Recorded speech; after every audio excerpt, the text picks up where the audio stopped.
Hello, children. How nice of you to come visit us. We have been expecting you.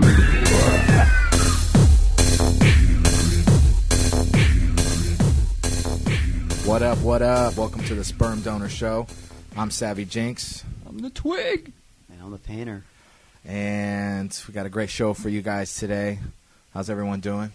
How you guys doing? A little better than before. A little better? You guys saw my douche files on MySpace? Yeah, those were excellent, man. Oh yes. Man. I think together they sum up the douche very well. I mean, what do we have there? We had the guy with the puka shells and the vest with no shirt on. The country douche. It's kind of brutal. Cowboy hat. That guy was actually pretty cool, but unfortunately, he is a douchebag. It's probably the coolest one of them all. What? Are you kidding me? So anyway, I think we were talking about some Butterface with the that's women. right. Butterface. I don't know. Do Butterface apply to guys? You think women talk about Butterface when it comes to guys? You know what? It's a possibility, but it's just I haven't heard of it yet. I'm not a woman, so I'm not concerned about it. It doesn't matter to me. I think women have a different take on what's attractive and what's not. I think women think Right. security and Personality, stability, character. I don't know about that, but as far as men, we're visual creatures.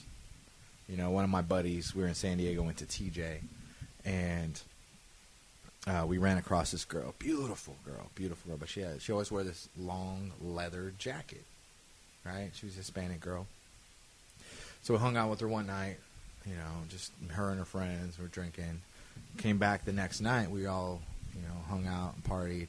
And this time, got a little more serious, and my buddy took her in the back room, and they did their thing. And the next day he told me, he says, now I know why she wears that leather jacket every time I see her. It's because her body was awful. Oh, so she had She was covering, yeah, she was covering it up. You know what I mean? It was the opposite of Butterface, but she had the butter body. Butter body, that's a new one. Well, you know what? I know a butter What's body. I went running with a butter body. Couldn't last half a mile. But anyways, there's this girl. Shit, she always looks fantastic. She wears like Banana Republic, just like top of the line clothing. Mm-hmm. But underneath, she wears one of those garments that just like ties it all in. From Renaissance like a times or girdle, whatever. Yeah. Kind of like a corset. A corset. corset, I was gonna say yeah. a body girl, but a corset. That's right. And man, she always looks fantastic. Put it this way, even girls hit on her. She's so fucking good looking. But man, I'm sure when that shit comes out, man, like shit hits the fan and it's all over the place. It's like a tidal wave coming out Butter of that body shit. though. Wow. But I thought we were gonna talk about butter faces. Like Sorry, I got off on a tangent, but I mean, I'm sure we've all encountered Butterface. What's your experience with Butterfaces? Shit, man. Man, I've been with Butterfaces. I've just dated them. Never wanted them as a girlfriend because it's kind of That's the way sucks to to go. wake up next to them.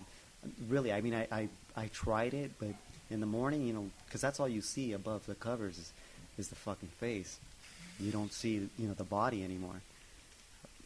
But yeah, I'll tell you, man, it's just like a big half moon staring at you when they're lying on their tummy. That's all I have to say about that. I mean, as far as a body goes for a woman, it'll get you a long way, as far as I'm concerned. Yeah. It's like having a 10-inch dick as a guy or a fat bank account. It'll get you far in life, like a woman with double D's. Right. No matter pretty much what she looks like, what the rest of her body looks like. Not to say she needs to be 500 pounds, but if she's average and she has double D's, that puts her in a different category. Right, but girls can show off their breasts, and it's like you can show off your double D's in a tank top or whatever. Mm-hmm. But how do you know a guy has a 10-inch fucking cock? Yeah. Tight ass jeans. Yeah, but it's like my favorite person, the most interesting man in the world, the guy that does the Dos Equis. He says, "If I could see the coins in your pocket, don't wear those pants." So I mean, we all were raised or grew up in the '80s, so we all had our tight pants phase. Never. What? Never.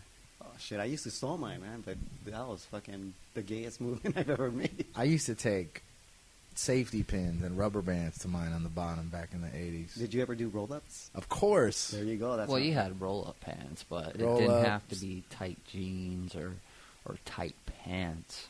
You know, Where were you from? Where did you grow up in? right here in Torrance. Oh, right here in Torrance. All right. Well, how about you, Sav? I grew up in the Bay Area, You San Jose, Fremont. Wow.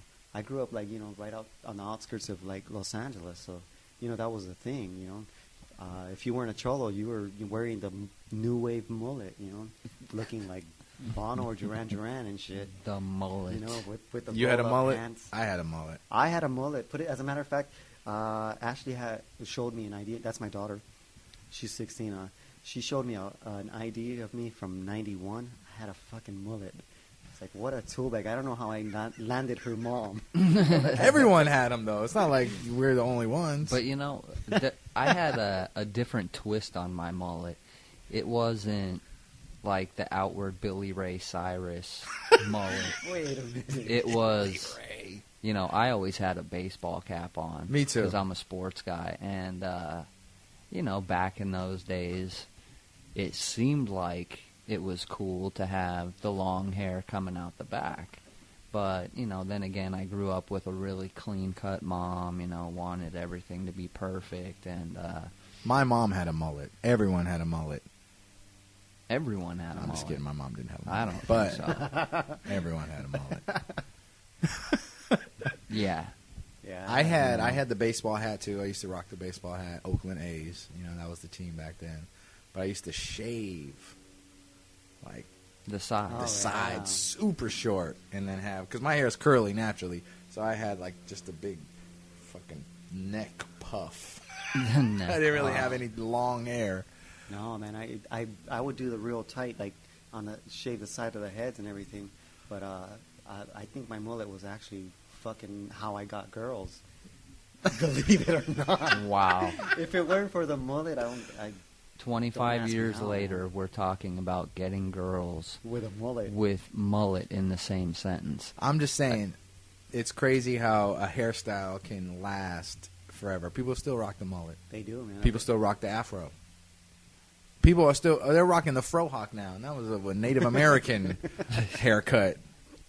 You Yeah. know, but that's the thing with style, is about every 15, 20 years it comes back around.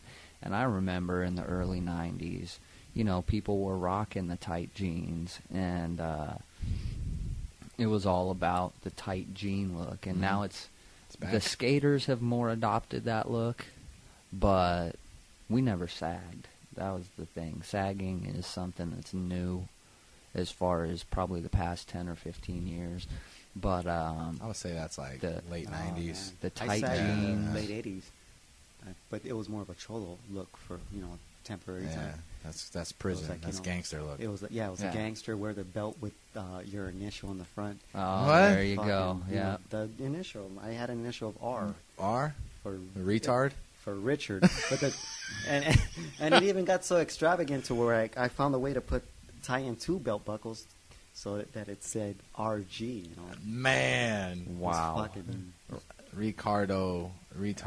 I never got so many Gigantica. girls that before then. I'm telling you, there was this girl who came back, Shelly. I forget her last name. She's in high school. Shelly Shelly McNally? something.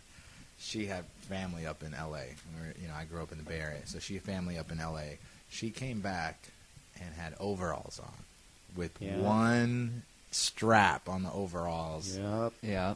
and I that was it. remember. It was all over. Everyone rocked it ever since then. She brought all this style because she would come up here, and even the music was different.